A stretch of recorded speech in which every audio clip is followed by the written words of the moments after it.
Bonjour à tous, aujourd'hui je vous propose un exercice de suite, un sujet officiel, c'est le sujet 2022 Amérique du Nord du 19 mai, un sujet sur les suites assez difficile par rapport à certains, donc on va regarder ça tout de suite. Évidemment c'est important, comme ça, de s'entraîner sur des sujets différents.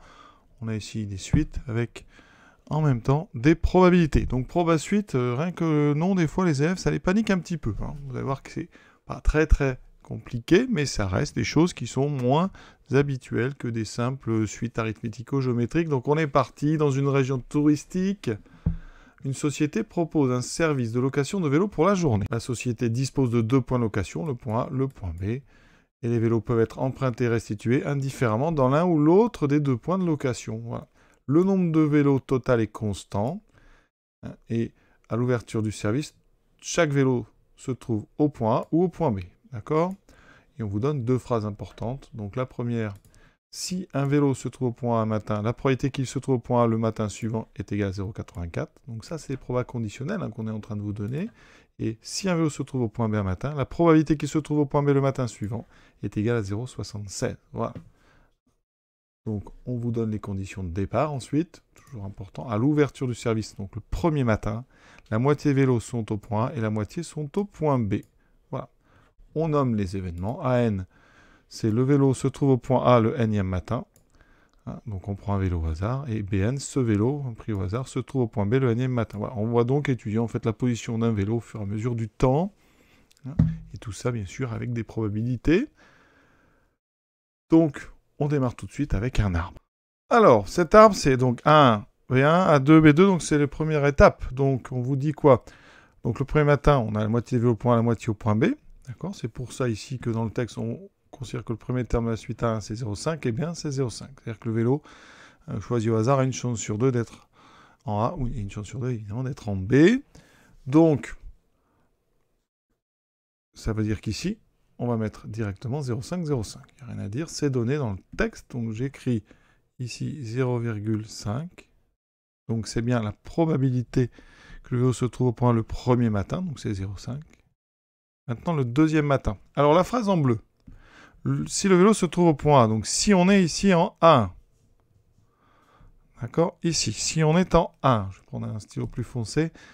La probabilité qui se trouve au point A le matin suivant, c'est 0,84. Donc ici, eh bien, la probabilité qu'on vous donne bleu, c'est une probabilité conditionnelle. En fait, on vous a donné la probabilité de AN plus 1, sachant AN. Donc ici, on l'applique à A2, sachant 1, c'est 0,84. Donc c'est bien ici. Par complément, par rapport à 1, ici, on va trouver 0,16. Et on fait pareil avec la phrase en vert. La phrase en vert, qu'est-ce qu'elle nous dit? Que si le vélo est en BN, la probabilité ici qu'il soit en BN, en B, donc le jour suivant, eh bien c'est 0,76. Donc P2, B2, sachant B1, c'est 0,76. Ça veut dire qu'ici, on va mettre un 0,76. C'est très important le début, vous voyez. Bien traduire. Les 2 phrases que j'ai surlignées en vert et en bleu, ce sont des probabilités conditionnelles qui permettent, vous voyez, de passer d'un terme de la suite AN au terme suivant de AN, donc AN plus 1, et pareil pour la suite BN. Déjà, par rapport à d'autres sujets, c'est pas si évident que ça, parce qu'on commence à 1, à 2, ça peut perturber. Alors maintenant, calculer donc, le terme A2 de la suite AN. Alors, on regarde ici. A2, c'est des probabilités totales. C'est donc la probabilité de l'événement. Donc, petit A2, c'est la probabilité de l'événement A2. Donc, il y a 2 façons d'arriver en A2, vous voyez. C'est probabilité totale. Soit vous êtes passé par 1, donc c'est 1 inter A2. Mais vous êtes aussi peut-être passé d'abord par B1. Donc, B1 inter A2. Donc, dans notre arbre, il y a donc 2 chemins. Je vais vous les surligner. Soit vous êtes passé par là, soit vous êtes passé par là. Vous voyez, dans tous les cas, vous êtes bien arrivé ici en A2. Et comme c'est les 2 seules façons, eh bien, ça, on est sûr de cette égalité. Donc, c'est ce qu'on appelle donc, les probabilités totales. On découpe, en fait, l'ensemble des événements en A1, B1. Puisque A1 et B1 forment une partition. Soit vous êtes dans 1, soit vous êtes dans B1. Ensuite, principe du produit dans un arbre, P de 1 inter A2, c'est probabilité donc, de A1, multiplié par la branche ici qui va de 1 à 2, c'est-à-dire P de A2 sachant 1. Donc ça ça ne se rédige pas toujours. En général, on met juste la multiplication 0,5 fois 0,84. Ici, je vais quand même détailler le deuxième chemin. On passe d'abord par B1, donc P2B1, fois P2A2. Mais attention, c'est le A2, sachant B1. Donc, l'opération qu'on va faire, c'est 0,5 fois 0,84 plus 0,5 fois 0,24. Alors, quand on multiplie par 0,5, ça divise par 2. Donc là, ça fait 0,42 plus 0,12. Donc 0,54. On note ça en haut parce qu'on va en avoir besoin. Donc A2 égale 0,54. Vous voyez, le sujet n'est pas simple parce qu'on ne vous donne pas la réponse. C'est vous qui devez la trouver. Question suivante. Donc 1B. Le vélo se trouve au point le deuxième matin. Donc là, ça veut dire qu'on sait qu'on a A2. Calcul la probabilité qu'il se soit trouvé au point B le premier matin. Donc on cherche quoi? La probabilité d'être en B au premier matin, donc B1, sachant A2. Donc ça n'est pas dans l'arbre, parce que pour avoir cette probabilité, il faudra un chemin qui va de A2 jusqu'en B1. Et notre arbre est construit dans le sens inverse. Donc là, j'utilise la formule, c'est P2 l'intersection, B1 inter A2, divisé par P de A2. D'accord? Alors P2A2, on l'a déjà calculé, c'est 0,54. P2B1 inter A2, donc c'est le chemin qui passe par B1 puis par A2. C'était donc le chemin 0,5 fois 0,24, ça faisait 0,12. Donc on a 0,12 divisé par 0,54. Sans calculatrice, ça fait 12 sur 54. Alors là, on peut simplifier par 2, même par 4, ça fait 3 ici. Donc, non pas par 4, par 2 déjà, 6 sur 27. Et là, il faut une calculatrice arrondie au millième. Ça donne un 0 avec des 2 partout. Vous allez vérifier ça. Donc j'arrondis, je garde 0,222. Troisième question. Donc là, on généralise. 3, recopier, compléter, l'arbre pondéré ci-dessous. Alors, le passage de n à n plus 1, c'est le même que de 1 à 2. Donc, il y a pas mal de choses que vous allez pouvoir mettre directement. Ici, c'était donc 0,84. Là, c'est vraiment la phrase bleue qui nous le disait. Pour la phrase en vert, elle nous apportait ici le 0,76. Donc, par complément, on l'avait dit, donc 0,24. Ça, c'est la même chose. Alors ici, 0,16. Pour ici, probabilité de n, c'est n, probabilité de bn. Alors, il faut savoir que, une phrase importante, c'est que le nombre total de vélos est constant. D'accord? Ensuite, un vélo, soit il est en A, soit il est en B. Donc, la probabilité AN plus BN vaut 1. Donc, ici, soit vous mettez BN, soit vous mettez 1 moins AN. De toute façon, ici, on ouvre des branches. Donc là, on a 1 moins AN. Voilà.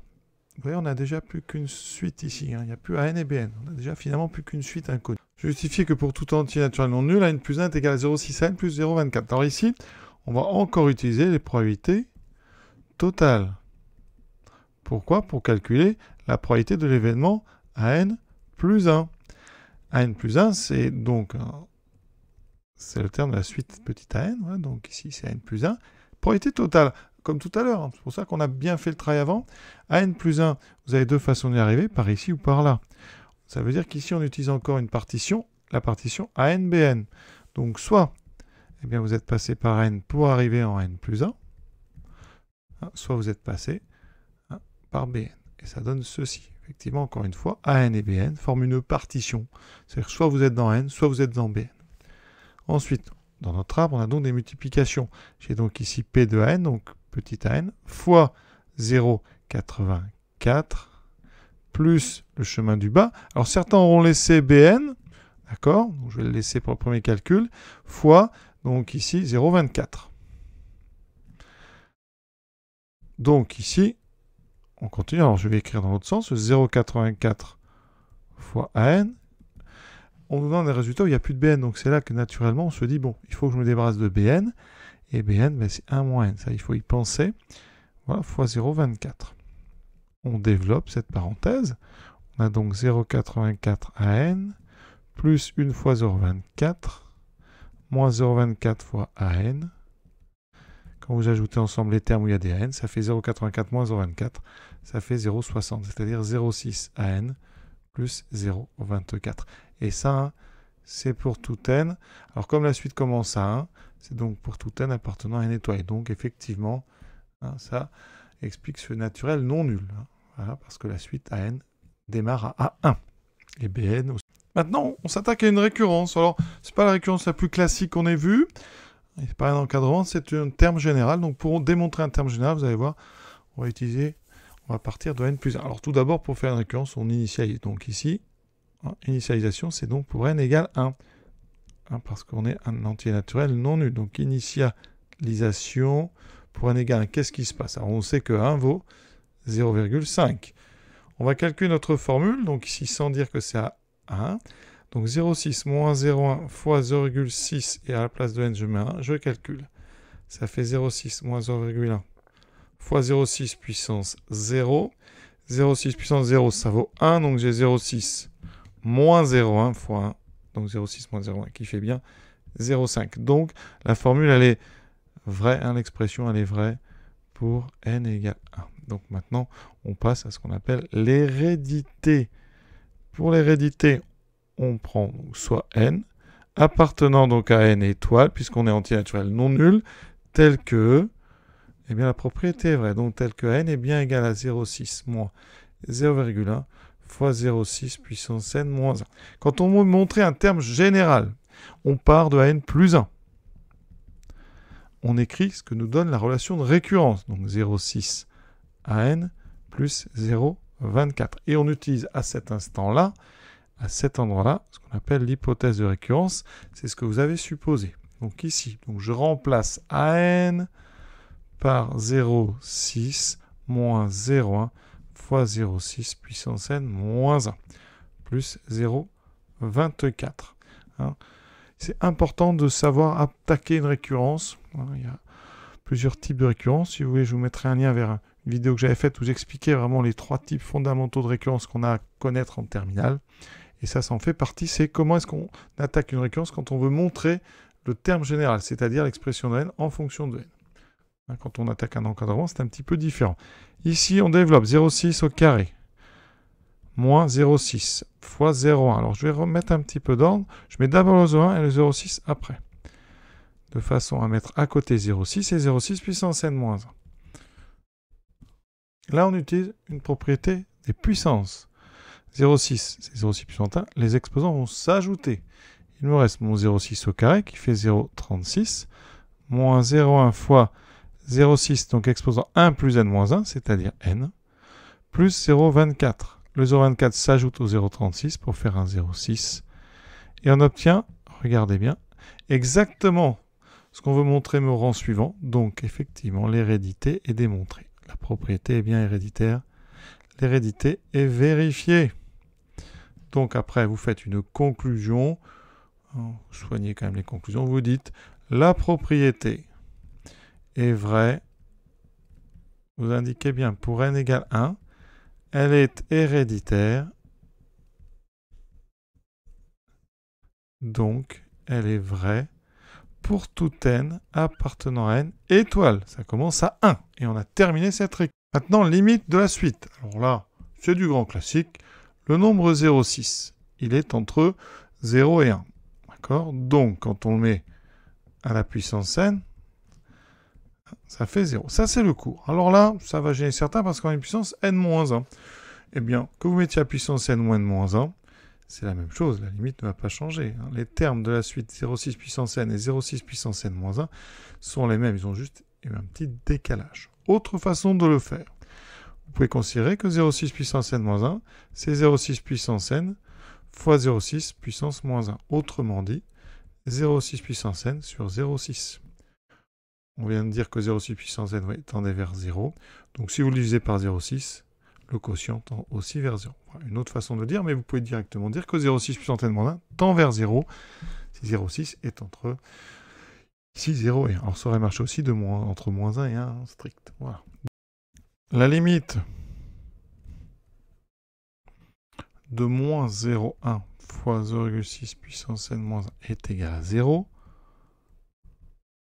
Et donc par addition, la limite de AN, quand n tend vers plus l'infini, est égale à 0,6. Donc avec le temps, la probabilité que le vélo se trouvera le matin tend vers 0,6 ou est proche de 0,6, se rapproche de 0,6. Voilà ce qu'on peut dire. Maintenant, déterminer n, le plus petit possible, tel que n est supérieur à 0,589. Alors on sait que ça tend vers 0,6, on n'a pas montré que ça tendait en montant, on aurait pu. Hein. Donc là, la démonstration, elle va utiliser une résolution d'une équation. Ça, vous allez voir qu'on va être obligé d'utiliser le logarithme. Donc on a ceci, plus grand que 0,599. Donc qu'est-ce qu'on fait? En premier, on enlève 0,6 des deux côtés. Donc ça donne ceci, supérieur à moins 0,001. On divise par moins 0,1, qui est négatif. Donc en divisant par moins 0,1, ça va changer le sens de l'inégalité. Et donc on aura 0,001 divisé par 0,1. Vous pouvez vérifier, ça fait 0,01. D'accord? En fait, ça fait du 10 moins 3 sur du 10 moins 1. Donc ça fait 10 moins 3 plus 1, 10 moins 2. Voilà. Maintenant, le problème, c'est que notre inconnu, c'est n, il est dans l'exposant. Pour sortir les inconnus exposants, on utilise le logarithme. Pour ça, il faut des nombres strictement positifs, ce qui est le cas. Et on utilise la croissance stricte. Le ln est strictement croissant donc sur r plus étoile. Donc vous pouvez composer sans problème par le logarithme. Voilà. Et ça ne change pas le sens. L'exposant va pouvoir sortir. C'est une propriété du logarithme. Voilà. Et maintenant, on n'a plus qu'à diviser par ln 0,6. Mais 0,6, c'est un nombre entre 0 et 1. Donc, le logarithme de 0,6 est négatif. Ça veut dire que quand je vais diviser par donc ln de 0,6, il va y avoir un deuxième changement de sens. Et à droite, j'ai ln de 0,1 sur ln de 0,8. Je n'ai plus qu'à enlever ce moins 1 en ajoutant des deux côtés 1.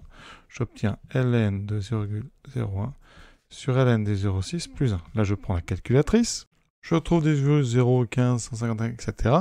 Donc, alors ça, sur votre copie, vous pouvez mettre ça. C'est à peu près 10,01151, donc c'est 51, donc j'arrondis à 0,2. Alors comme c'est super égal, en général, ici, il vaut mieux arrondir par défaut. On ne sait jamais, bon là, il n'y a pas de problème, mais je vais arrondir plutôt à ça. Voilà. Et donc, il faut prendre n supérieur à 10,02. C'est un entier. Donc le plus petit entier supérieur ou égal à 10,01. Eh bien, n doit être donc supérieur ou égal à 11. On était tout près de 10, mais on est obligé d'aller jusqu'à 11 parce qu'à 10, on est un tout petit peu avant, donc on a déjà dépassé 0,599. Et donc on peut dire que la probabilité que le vélo se trouve au point A est supérieure ou égale à 0,599 à partir du 11e jour. Et cet exercice est terminé. Voilà, un bon entraînement, assez court, mais un petit peu plus original que certains. Récurrence, des n plus 1, voilà. J'espère que ça vous a plu. À très bientôt.